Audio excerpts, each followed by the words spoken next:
Forecast. I'm Joseph, the host of the UFC Forecast, and we're back for the final predictions, UFC Vegas 77, and this is the post-weigh-in face-off show.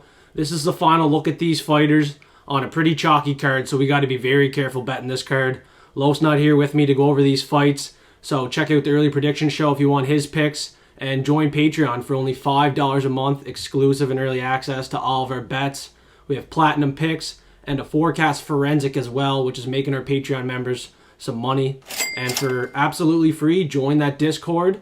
We post our locks, dogs, and props of the week in Discord. And once we hit 500 subscribers, we're giving out $500 on Discord. We're going to set up a giveaway bot, and one person's going to win that 500. So eventually you guys are going to want to be in the Discord. I advise you to jump in there now. Join the great community of forecasters. Let's get it going here. We're going to watch the face-off, starting it off with the main event, Holm, Mayra, Bueno Silva. And Silva's showing her teeth, giving a weird-ass face to Holm. Holm's serious here, former champ, handles the pressure very good. I think she's getting this done by decision. Holly only has one submission loss to Miesha Tate, only one knockout loss to Amanda Nunes. Like, not many girls are beating Holm, but she's 41. Eventually she's going to start losing fights, but I don't think this is it. Bueno Silva is even more of an underdog. And Holm, she's going to be a lot more technical on the feet. She has a good takedown defense. And Bueno Silva has horrible takedowns. She's not going to get a takedown in this fight.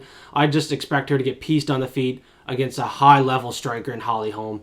She gets another dub here. And she's going to be one of my locks of the week, too. I'm going 2 locks this week. So the Discord members had early access to that, and so did the Patreon members.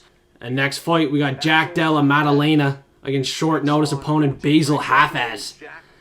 Hafez has 3 losses, right, already. And Della, Maddalena, JDM, he's a real deal. He was supposed to fight on the last card. He's found a short notice opponent here. I expect him to get the finish.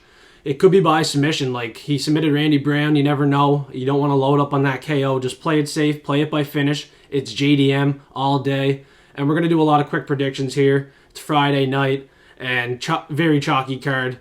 This one, obviously, Della, Maddalena at 118. He's safe to parlay. And next up, we got Lo's underdog of the week, Ottman Azaitar against Francisco Prado.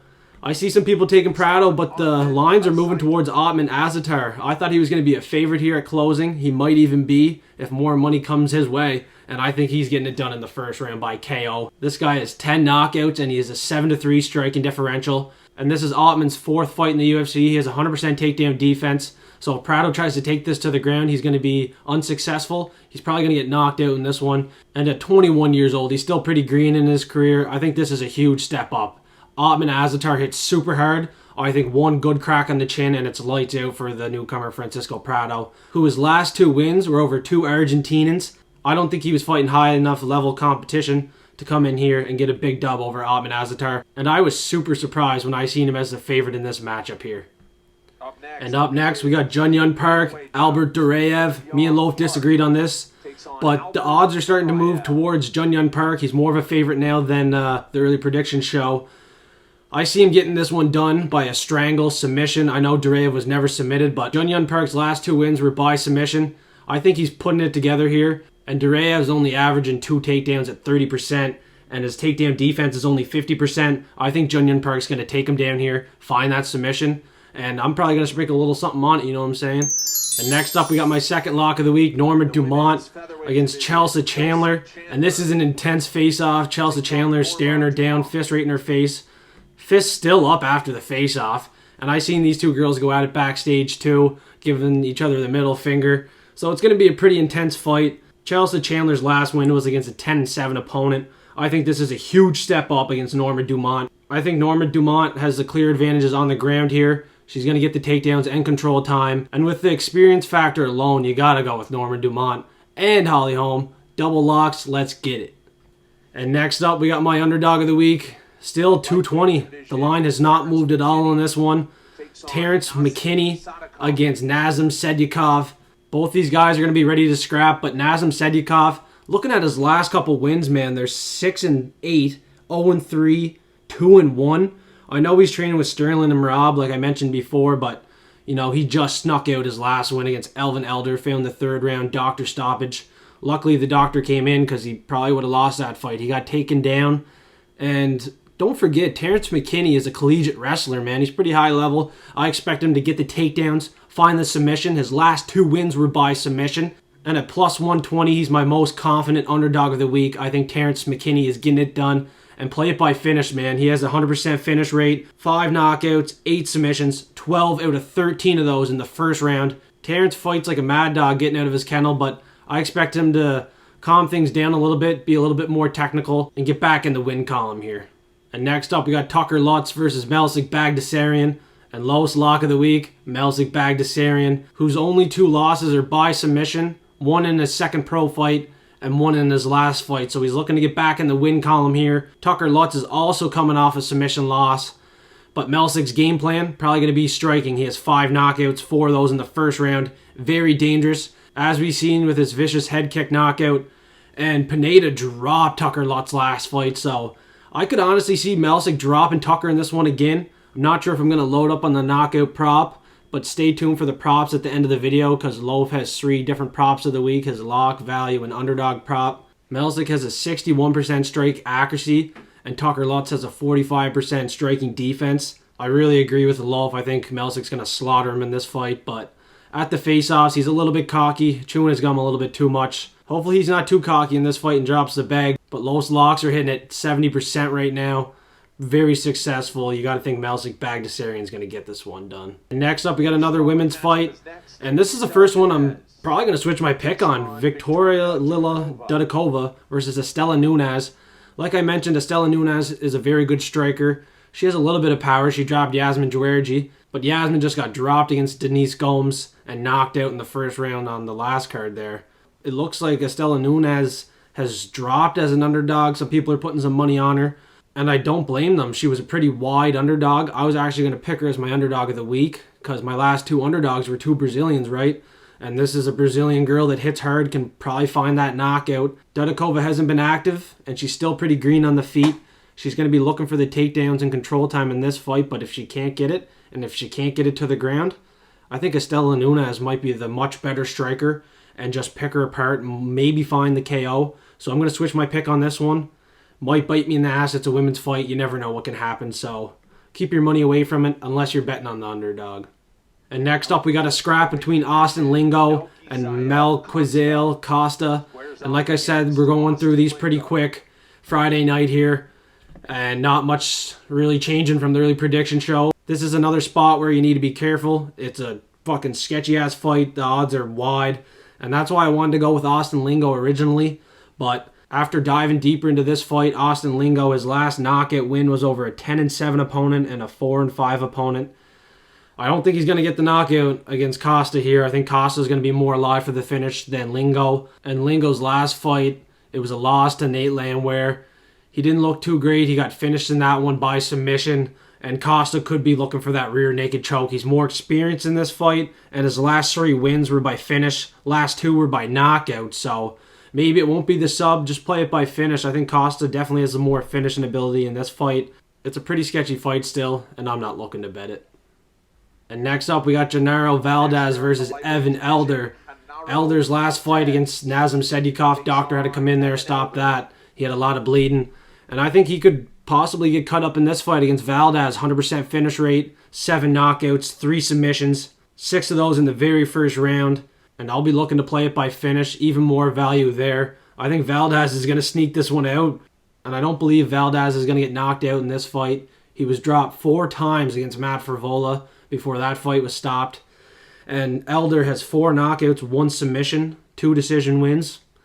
I don't think he's getting this one done, man, and he's a pretty big favorite. As soon as I'm done with this show and get it posted, I'm going to go on Betway and get my money on Genaro Valdez by finish. I'm going to single bet it. Patreon members, they're going to have early access to all of my bets, and they also have access to our Platinum Picks Forecast Forensic. If you want to join Discord, absolutely free. We have a great community going. People give their locks and dogs, and you guys also have early access to our locks, dogs, and props of the week. Jump in Discord now. Once we hit the 500 subscribers, we'll give away $500 to one person that wins the giveaway bot, and that'll be set up in Discord for the forecasters. Let's keep running through these final predictions. We got another big underdog, Tyson Nam, $4 now. Again, Azat, Maxim, But I think the odds might be right in this fight, to be honest with you guys, after watching tape on Azat. The kid's the real deal. He's super aggressive, super relentless with those takedowns. He's probably going to get the takedown and get the submission against Tyson Nam. That's how I think this is going to go. Tyson Nam has a lot of power on the feet, so Azat's going to have to watch that, be super technical. It wouldn't shock me if Azat got that KO, because Tyson Nam's going to come in there swinging. But I really think he's going to duck under those shots, get the takedown, jump on the back, and get a rear naked choke here. He is 11 years younger as well. He's going to have a good gas tank. He's from Kazakhstan, same spot as Shavkat. And a lot of people are super high confident on this guy this week, so I can't find any reason to go against him. Azat's definitely the play here by finish. And next up, we got the return of Alex Munoz, 2 years away. Team Alpha Male wrestling coach. He's going to look to wrestle in this fight against Carl Hairdo Dieten.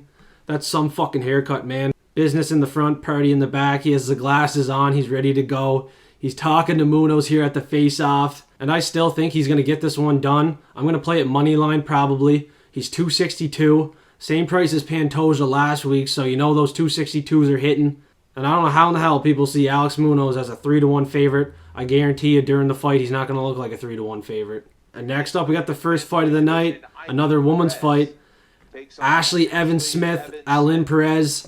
And I think I had the wrong fighter on this one as well. I think I'm going to go Ashley Evans-Smith. She's very good looking. She has a lot of tats. She's coming back after 2 years away as well from a USADA suspension. But she looks pretty big against Aline Perez, who's going to look to get the takedowns in this fight, get the control time. And the experience has to be with Ashley Evans-Smith. She has a decision loss to Ketlin Vieira, Andrea Lee, Norma Dumont. Pretty high-level competition. Aline Perez hasn't been faring out against a high-level competition. And after 2 years away, Ashley Evans-Smith looks pretty hungry. And yeah, I wouldn't mind a bite of that, to be honest with you. I'm going to be picking her to win here, and I can't believe she moved to a $3 underdog. Like, she was $2.25 at the start of the week. Now she's $3. I kind of expected this one to be a coin flip. Odds are just all over the place on this card.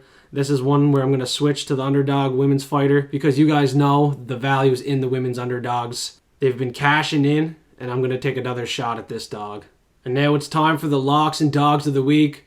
My lock of the week, I'm going with 2 locks, 2 women's locks. Norma Dumont, 170, and Holly Holm. I got her at 166, but she's more of a favorite now. The public agrees with the forecast. Holly Holm's going to get this one done. And for Los lock, he's going Melsik Baghdasaryan, $1.44. This guy's an incredible striker, and I totally agree with Loaf on that one. His underdog of the week, it's money this week. It's Ottman Azaitar, 13-1. He was 210 when Loaf locked him in as an underdog, but now he's 195. So that's why everybody needs to become a forecaster on Discord and on Patreon. Links in the bio.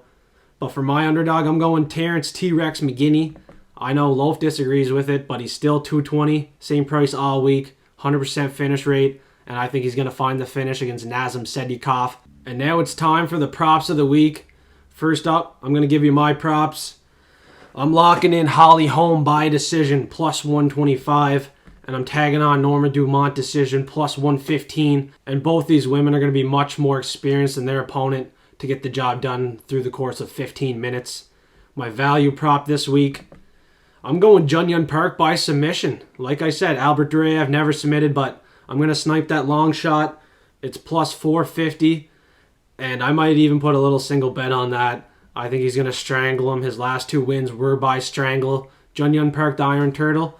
I got to stop sleeping on him, man, because every time I pick against him, I always lose. And next up, my underdog prop of the week. I'm going Terrance T-Rex McKinney by finish, plus 165. He has a 100% finish rate, and if he's going to win this fight, it's going to be by finish. 12 out of 13 finishes in the very first round. Could even put a little bit on that first round, too. I think he's going to come out there super hot in the first round. And next up, it's time for Lowe's props of the week. His lock prop. His lock of the week, Melsik Baghdasaryan by knockout. 320 plus 220. That's a great value. I might be looking to do a little knockout Kings parlay, something like that, because, you know, tricky card, but there's still some pretty good value on some of these props. If we can snipe them out, get them in a little parlay, there's some money to be made for sure. So make sure you join the Patreon. You're going to have early access to all of our bets. It's only $5 a month. And next up, we got Lowe's value prop. Genaro Valdez by KO. He has 7 of them. He has a 100% finish rate. and it's plus 450. Incredible value because Elvin Elder just got knocked out his last fight. The doctors even had to come in there and stop the fight. So I think Genaro Valdez could crack him here. Maybe another doctor stoppage. Maybe he just shuts the lights out on Elvin Elder. You never know. Nick Diaz Academy boys love to scrap, so Genaro Valdez should have an opportunity to get the knockout here. And Los underdog prop. He's going 3 knockouts, 3 props. This one's Ottman Azaitar by KO, plus 175. This guy has 10 knockouts, hits like a fucking truck. Probably going to sleep Francisco Prado, to be honest with you guys. Probably in the very first round, too. This guy comes in there looking to take your head off, and last time he underestimated his opponent, Matt Frivola, and got his own light shut out. So hopefully the 21-year-old doesn't teach him a lesson. I expect him to get back in the win column here as well. He's another guy I'm going to look to have some money on. So hopefully he shows up just like the 13 fights before his last loss there. And don't forget, smash the like button, suplex the subscribe button. Once we hit 500 subscribers, I'm going to set up a giveaway bot in our Discord. Give away $500 to one lucky person, one lucky forecaster. I hope everybody joins our Discord. It's absolutely free. We have a great community going. We want to hear your lock, your dog, because we post our lock, dog, and value props all in Discord. So we have a channel for the props, and we have a channel for the predictions as well. That's where we post the locks and dogs of the week, and that's where the community's chatting and everything like that. Hope to see you in there, and hopefully everybody makes some money on this chalky-ass card. It was a tricky one to break down, but we did it pretty quick. I think we're going to do all right. We found some underdogs to cover some losses from last week. Let's get it.